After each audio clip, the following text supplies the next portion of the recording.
Sir उसमें तो मेहनत लगती है ना, ये कोई बताए ना ऐसा कोई इलाके में कोई साजिश करके कोई फड्डा करके हमें पैसे मिल जाएं, ऐसा कोई तरीका बताएं। ये तो मुश्किल देखिए वो तो हमने कर मेहनत लिया। करें, इंडस्ट्री लगाएं, ये करें, कोई ऐसा बताएं पड़ोस में झगड़ा करा दें, फड्डा करा दें, पैसे ले लें। नहीं अली नासिर, देखें अब वो दौर ख़त्म हो गया। वो भी दौर था कि जब कॉन्फ्लिक्ट्स होते थे रीजन में और आपको कोई सपोर्ट करता। दुनिया में अभी भी हो रहा है।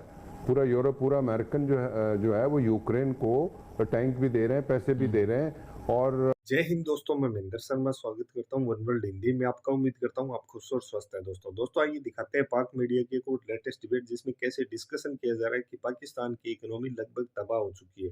साथ में ये भारत के साथ इकोनॉमी का कंपैरिजन भी इस डिबेट में कर रहे हैं और बोल रहे हैं कि कहीं न कहीं कैसे न कैसे करके दोनों देशों के बीच ट्रेड वापस शुरू हो जाए। तो कैसे आज पाकिस्तान का ये फनी एंकर सीधा सीधा बता रहा है कि पाकिस्तान को ऐसी कोई सिचुएशन मिल जाए जिसमें दो देश लड़ रहे हो, तो उसमें कैसे नोटू हम मार सकते हैं और दूसरे देशों का फायदा उठा सकते हैं। तो ऐसी आज स्थिति पाकिस्तान की हो चुकी है कि दो देशों के झगड़ों में अपना फायदा उठाने की सोचता रहता है। क्योंकि अभी पिछले ही दिनों जब से चाइना ने सऊदी अरब और ईरान का जो मैटर सोल्व किया है, उसके बाद से कहीं ना कहीं पाकिस्तान की जो बाहर से आने वाले नोटू थे वो लगभग बंद हो चुके हैं। तो कैसे फनी एंकर ने जबरदस्त तरीके से अपनी बात रखते हुए बहुत ही जबरदस्त राय दी। और तो दोस्तों देखिए डिबेट और कमेंट में अपनी प्रतिक्रिया जरूर दें। जय हिंद, वंदे मातरम, भारत माता की जय। दोस्तों बुनियादी तौर पे इनसे यही जानने की कोशिश करूंगा कि शारिक वोरा साहब, मुल्क को बहुत सारे माशी चैलेंजेस का सामना है।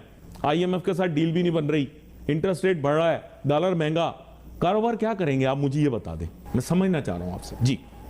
बिस्मिल्लाहिर्रहमानिर्रहीम। अली नासिर, अभी आपने अपने इंट्रो में जो पाकिस्तान और इंडिया की ट्रेड के बारे में बात की, तो उसमें एक चीज़ और ऐड कर दूं कि हाल ही में अभी चीन ने जो दोस्ती कराई है ईरान की और सऊदी अरेबिया की, अब आप देखें उसका बेसिस भी ट्रेड है, उसका बेसिस भी जो है ना वो इंटरनेशनल ट्रेड कोऑपरेशन है। ऑयल में किस तरह चलना है, ट्रेड कैसे करनी है। तो वो लोग जो बड़े बड़े दुश्मन थे वो अब रीजनल ट्रेड की तरफ बढ़ रहे हैं। लेकिन हमारी रोजी मारी गई ना, और हमें तो पैसे ही इस चीज के मिलते हैं कि ये दोनों आपस में लड़े हुए, हम आगे जाके पैसे मांग लेते हैं। बट आई थिंक नो मोर। अब जो है पाकिस्तान को पैसे अगर मिलेंगे तो वो मेरिट पे मिलेंगे, और मेरिट क्या है, वो आपने अपना हाउस ठीक करना है। अब आपका सवाल ये है कि पाकिस्तान में इस वक्त जो माशी सूरत हाल है, ऐसे सरकमस्टांसेस हैं जहाँ पर बैंक्स में अपनी जो लेटर ऑफ क्रेडिट्स LCs खुलवाना जो है वो बिल्कुल इसी तरह है जिस तरह के हमारे यहाँ इनकम टैक्स के दफ्तर में, कस्टम के दफ्तर में, पुलिस के दफ्तर में काम कराते हैं ना, जिस तरह अंदाज से अब बैंक्स भी मोर और लेस इसी तरह LCs दे रहे हैं। इसलिए कि उनके पास डिस्क्रिशन आ गई है किसकी LC खोलनी है, किसकी नहीं खोलनी। SMEs पूरी तरह वाइप आउट हो गया पाकिस्तान में। बैनुल-अक़वामी मईशत का और IMF का जो जोड़ बन रहा है उसके बारे में भी बात की। इन्होंने बताया कि बैनुल-अक़वामी सतह के ऊपर सफ़बंदियाँ हो रही हैं, लेकिन प्रॉब्लम ये है कि इन सफ़बंदियों के नतीजे में पाकिस्तान बेचारा फंस गया। हमें कोई पैसे नहीं देगा। अगर सऊदी और ईरान की दोस्ती हो गई तो हम कहाँ जाएंगे? पहले ही अफगानिस्तान के अंदर एक हुकूमत कायम हो गई, सर फड्डा झगड़ा रहे तो दो पैसे मिलते रहते हैं। आप कैसी बातें कर रहे हैं? शुभ शुभ बोलें, कुछ पाकिस्तान की मईशत चले जी। देखिए, पाकिस्तान की मईशत जो है वो अब उस वक्त चलेगी जब हमको खुद अपनी उस मईशत के चलाने की फ़िक्र होगी।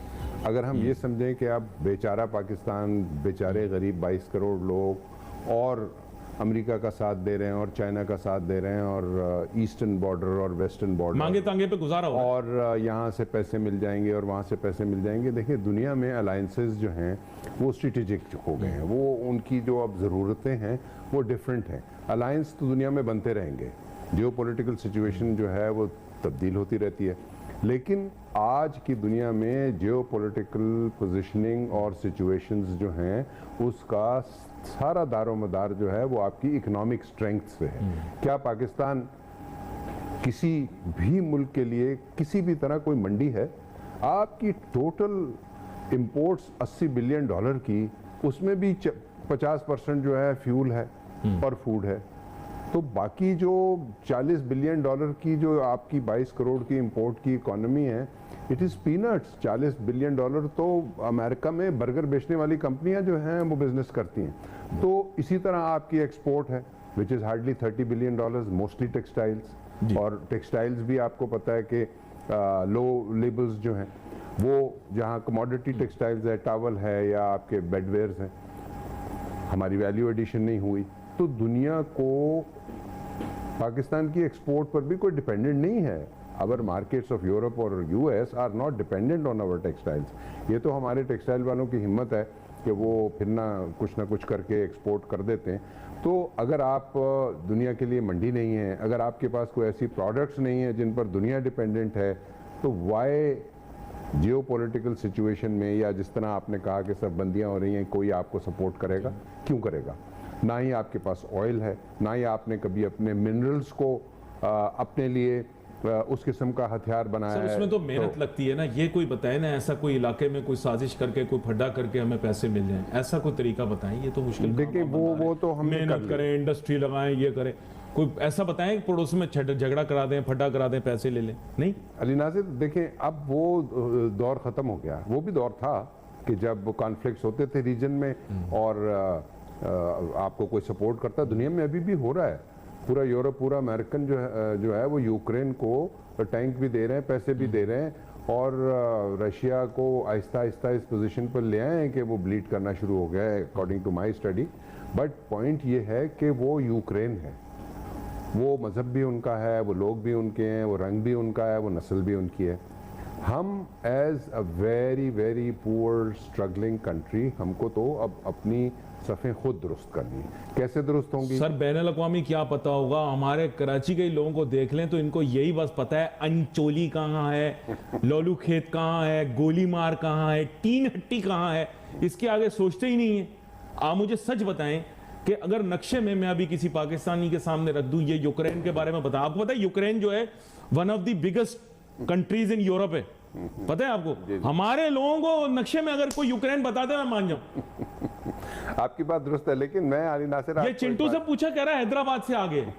सर मैं आपको सच बता रहा हूं, ये हमारे लोगों को क्या पता पुतिन के मिलने के लिए चलेगा। हमारे वजीर आजम बेचारे को नहीं पता था इमरान खान को कि पुतिन ने हमला कर दिया है। बंदा मुझे पसंद है, लेकिन नहीं, पुतिन तो बिल्कुल नहीं पसंद मुझे, लेकिन इमरान मुझे पसंद है। लेकिन पता उसको नहीं था कि ये किधर जा रहा हूं, क्या कर रहा हूं मैं। देखो क्या किया उसने, बेड़ा गर्क हो गया मुल्क की मईशत का। आपकी बात दुरुस्त है, लेकिन देखिए कराची का जो पोटेंशियल है ना, वो ठीक है, कराची के लोगों को जिस तरह आपने मजाक में कहा, लेकिन मैं अभी भी ये समझता हूँ कि जो कराचीआइट है ना, और कराची शहर ही पाकिस्तान को चला रहा है। सर मैं कब मना कर रहा हूँ सर? नहीं, आप कह रहे हैं ना, मैं नॉलेज बेस में, नॉलेज बेस। जी, आज भी कराची जो है उसको अगर आप ठीक तरीके से हैंडल करें, आप समझें कि हाँ ये पाकिस्तान का इकोनॉमिक इंजन है और था और रहेगा। देखिए जब तक आप में कॉन्फिडेंस नहीं होगा कि ये कराची पाकिस्तान के लिए क्या कर सकता है, उस जब तक ताजिर सियासत में नहीं आएगा ना, तब तक ये नहीं होगा। मैं आपको सही बात बताऊं, उसकी वजह बताता हूँ। देखिए हमारे मेहमान भाई हैं, प्रोग्राम देखते हैं, बहुत पसंद करते हैं, आप बैठते हैं, उनका प्रॉब्लम क्या है? उनका प्रॉब्लम ये world Memon organization, all Memon federation और world Memon forum, Memon of the Memon of the Memon forum, अब वो all Memon of Karachi forum. अब भाई आप बाहर निकलो, आपके पास इतना नोटू है, इलेक्शन लड़ो। नहीं, Upleta Memon society, Jetpur Memon society, Kutiyana Memon society. Sir इससे आगे बढ़े ना प्लीज। नोटू इतना ज्यादा है, कराची के इलेक्शन में खड़ा हो, नोटू खर्च करने से बंदा इलेक्शन जीतता है। आप तो सेनेटर बन जाओ, इतना पैसा लोगों के पास यहाँ कराची में। गलत बोल रहा हूँ, सही बोल रहा हूँ, आप बताएं। मैं इसमें, लेकिन आप देखें कि नहीं, मुत्तहिद अपनी कम्युनिटी में आप रहे, मैं मानता हूं, देखें, लेकिन सर देखें, अब मैं एक मिसाल देता हूं आपको। चिनोटी भी हमारे जो हैं बड़े मशहूर हैं, लेकिन चिनोटी ज्यादा लोगों को नहीं बताते हैं चिनोट बरादरी ये वो देखें आपका चिनोटी एमएनए बनाया हुआ, कभी जाके पार्लियामेंट में नहीं कहता कि मैं चिनोटी हूं, कहते हैं है ना? बस सच बताएं, कितने अरसे से कैसर शेख साहब हमारे चिनोट से जंग से वो जीत रहे हैं, लेकिन ये है कि वो कभी नहीं कहते कि मैं ये से। तो सर आगे आए ना, इलेक्शन लड़े ना, जीते, फिर मिलेंगे ना, आपको पूछेगा कोई कि 65% टैक्स आप देते हैं, तो फिर रिटर्न ले, क्या ख्याल है आपका? मैं सिर्फ बोल रहा हूँ, I am just giving an idea. आपकी बात दुरुस्त है, लेकिन मैं ये कह रहा हूँ कि कराची का जो पोटेंशियल है और डेफिनेटली उसमें हमारी जो मेमन कम्युनिटी है उसका लीडिंग रोल बहुत बड़ा रोल है और भाई। उसका रोल जो है वो बड़ा पॉजिटिव है। फिलंथ्रॉपी में भी, इंडस्ट्री में भी, पाकिस्तान की जितनी बड़ी बहुत काम किया है। बड़ी एक्सपोर्ट्स हैं उसमें आप देखें कि वो मेमन अब्दुल सत्तार ऐदी साहब भी मेमन थे ना? जी, वो नंबर 1 पोजीशन पर है। मैं ये समझता हूँ कि जो मेमन कम्युनिटी है आज पाकिस्तान में नंबर इतना 1 पोजीशन contribution पे है। वो पाकिस्तान के लिए कंट्रीब्यूट तब्बाज आप देखें, लकी ग्रुप कितना अहम ग्रुप है पाकिस्तान का, कितने और हैं। वो होशियार है, वो नहीं कहता ये। अब आईटी का जो दौर है ना नाली नासिर, वो कराची का पोटेंशियल है। और कल ही मैं एक प्रोग्राम में था और वहाँ एक सॉफ्टवेयर हाउस के मालिक से मेरी मुलाकात हुई, तो उनका ये कहना था कि मुझे हर साल 5000 बच्चे चाहिए और मुझे 50 बच्चे भी नहीं मिल रहे। That is the gap. अंदाज़ा करें, वो ये मुझे बता रहे थे कि अगर 1 बिलियन से 2 बिलियन पाकिस्तान की एक्सपोर्ट हो जाती है आईटी की, तो ये आईटी के फिनोमिना में इज नेगेटिव ग्रोथ। आईटी में फिनोमिनल ग्रोथ होती है। आज आप 5 बिलियन पर हैं, अगले साल आपको 20 करना है और उससे अगले साल आपको 50 करना है, क्योंकि आईटी की जो एक्सपोर्ट होती है वो मल्टीप्लाई होती है फिनोमिनली। वो 5%, 10%, 20% के तरीके से नहीं बढ़ती और वो हमारा पोटेंशियल है और वो कराची का पोटेंशियल है। सर प्रॉब्लम ये है कि गवर्नमेंट जो है ना हमारी टेक्नोलॉजी सेंट्रिक नहीं है। I tell you something interesting, if you need a payment from abroad, unfortunately many of the payment systems are not available in Pakistan. Unfortunately, even like companies like PayPal, or PayPal, they don't operate in Pakistan. The reason being that we are unable